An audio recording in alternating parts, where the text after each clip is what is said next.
Hi friends, ഇന്നിവിടെ വന്നിരിക്കുന്നത് ഒരു സോയാബീൻ്റെ റെസിപ്പി ആയിട്ടാണ്. കഴുകി വൃത്തിയാക്കി വെച്ചിരിക്കുന്നതാണ്. നമുക്കിനി ചട്ടി ചൂടാക്കി ഇതൊന്ന് ഫ്രൈ ചെയ്തെടുക്കാം. എണ്ണ ചൂടായി, നമുക്കിനി ഇതിട്ട് ഒന്ന് ഫ്രൈ ചെയ്തെടുക്കാം.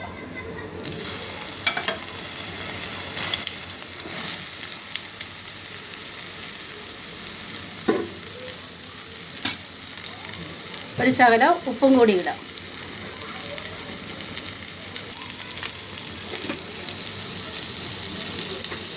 മിക്സ് ചെയ്യാം.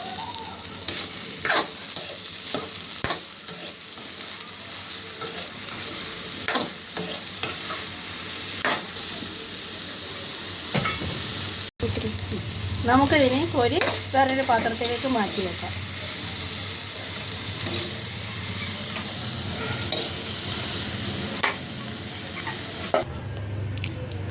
അതേ ചട്ടിയിൽ എണ്ണ ഒഴിച്ച് കടുക് പൊട്ടിക്കാം. എണ്ണ ചൂടായി, കടുക് ഇടാം. ഇനി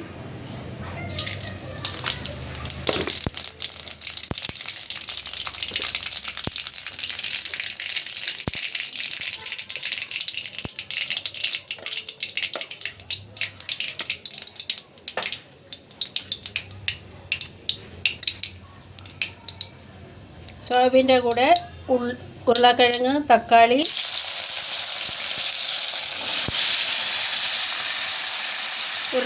തക്കാളി, ഒരു സിംലാമ് ഉള്ളി, ഇതെല്ലാം കൂടെ ഒന്ന് വഴറ്റാം. കുറച്ച് കറിവേപ്പിൻ്റെ ഇല മുറിച്ച് ചേർത്താൽ നല്ലൊരു മണമാണ്. ശകലം ഉപ്പ് ഇടാം. സോയാബീനിൽ ഉപ്പിട്ടതാണ്, അപ്പോൾ അത് അനുസരിച്ച് നമ്മൾ ഉപ്പ് ചേർത്ത് കൊടുക്കുക.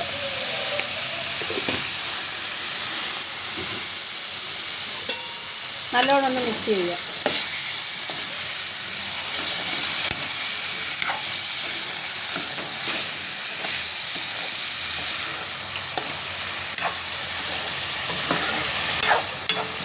അടച്ചു വെക്കാം.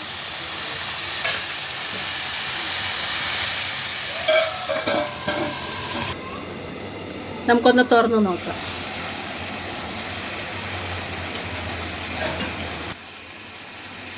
മിക്സ് ചെയ്യുക.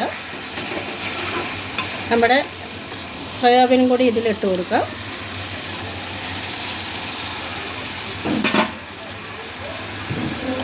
അതും കൂടെ മിക്സ് ചെയ്യുക.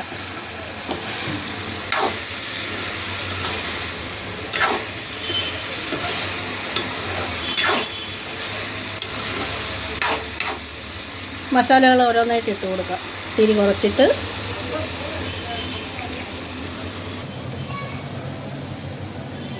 അര സ്പൂൺ മഞ്ഞൾപ്പൊടി, 1 സ്പൂൺ മല്ലിപ്പൊടി,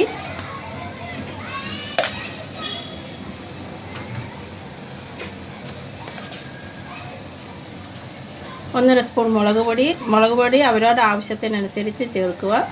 എൻ്റെ ചെറിയ സ്പൂണ്, അതുകൊണ്ട് ഇത്ര ഇട്ടത്.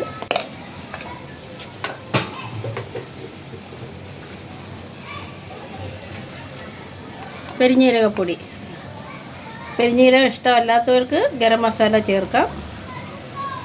ഒരു പ്രത്യേക ടേസ്റ്റാണ്. 1/2 സ്പൂൺ, ചെറിയ സ്പൂണ്, അതുകൊണ്ടാണ് 1 സ്പൂൺ ഇട്ടത്. നിങ്ങൾ നിങ്ങളുടെ സ്പൂണിനനുസരിച്ച് ചേർത്ത് കൊടുക്കുക.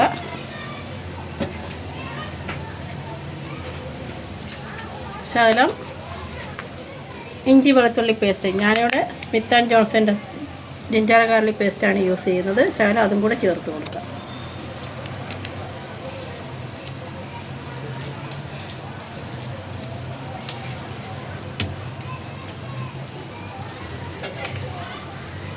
എല്ലാം കൂടി ഒന്ന് മിക്സ് ചെയ്യാം. നമുക്ക്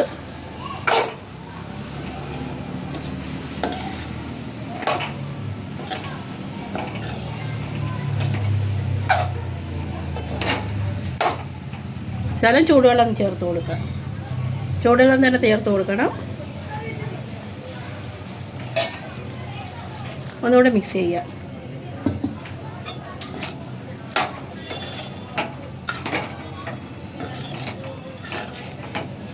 നല്ലോണം ഒന്നും കൂടെ മിക്സ് ചെയ്ത് അടച്ചു വെക്കാം നമുക്ക്.